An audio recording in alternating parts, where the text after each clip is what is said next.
If you're living in Canada and moving to the US, there's a lot of things you need to think about before moving, and taxes are just one of those things. But it's always a coordinated effort between the US and Canada, especially in that initial moving year, to make sure you're not paying taxes twice on the same income in both jurisdictions. The thing that trips most people up in that moving year, the moving to the US, is what's called the departure tax in Canada. Now, I'm not a Canadian tax accountant or tax lawyer. I know a little bit about how it works, but basically the departure tax in Canada, that's their last shot at taxing you on income that was earned while you were there. So they have this departure tax to basically capture that before you get out of the Canadian system. We don't have that in the US because you're taxed as a citizen of the US regardless of where you live. So we don't need that unless you expatriate. But that's how it works in Canada. In this video, we're going to be talking about a little bit about what the departure tax is, what it applies to, and more importantly, from my perspective, how we deal with that in the US to make sure you're not taxed twice on that same income. So if you're living in Canada, you're a Canadian citizen, and you're moving to the US, you may own assets that have appreciated in value while you were living in Canada. So let's say you purchased stock 5 years ago that was worth $100 when you bought it. You paid $100 for it. And now you're about to move to the US and it's worth $200. If you move to the US, you're gonna break residency from Canada. And at that point, Canada can't tax you on that income anymore. So what Canada says is there's a departure tax on that asset, so you have to pay tax on it when you break residency. So that $100 in gain is taxable when you leave Canada. The problem, obviously, is that when you move to the US, they may not recognize that rule. So it still was purchased for $100, and if you sell the property 3 years later for $300 in the US, you're going to be paying tax again on that same $100 of gain. That's bad. We need to look to the US-Canadian tax treaty to figure out how to solve that problem. And basically, under the treaty, what it says is that if you're liking this video, you should really check out my newsletter where I put out different tips and tricks, latest law changes that can really help you save money and save complexity if you're living or investing abroad. Just think how much you could save with the right tax advice.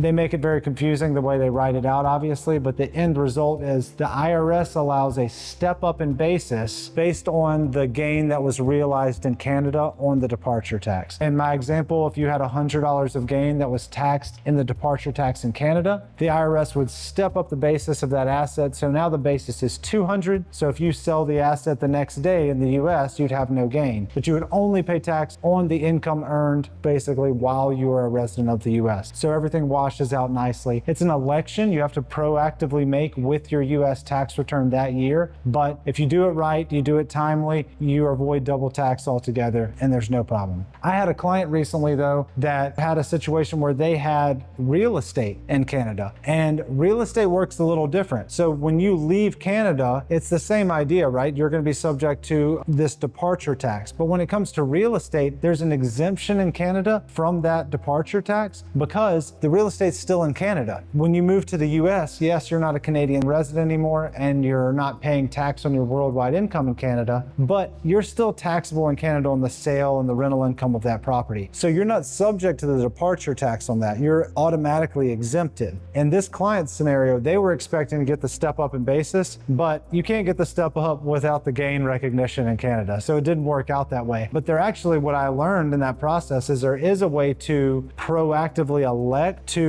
pay tax on the departure tax in Canada on that amount. I'm not exactly sure why you would do that. I guess if the Canadian tax on that gain was going to be lower than it would in the US when you actually sold it, you could elect to be subject to the departure tax. You get the step up in basis in the US. So again, you'd have to elect again to get that step up in basis in the US. And then you'd only pay tax on the difference in the US. But that seems a little nuanced. And generally the Canadian taxes are going to be higher than the US taxes. So I've never seen it make sense to proactively, basically in any case, to proactively pay tax before you actually need to. But that's how the departure tax works. And in the US, it's a pretty good deal because we can utilize the treaty to make sure you're not paying double tax. So if you're moving to the US from Canada, there's a lot of moving pieces. One of them is the departure tax. Make sure you're reaching out to somebody knowledgeable in Canada and in the US so that you're coordinating those rules correctly. If you have questions about how this may apply to you or just about your US taxation from an international perspective in general, reach out to me at McGowanTax.com. I'd love to talk to you personally about your situation. Leave a comment in the video here. Thanks for watching.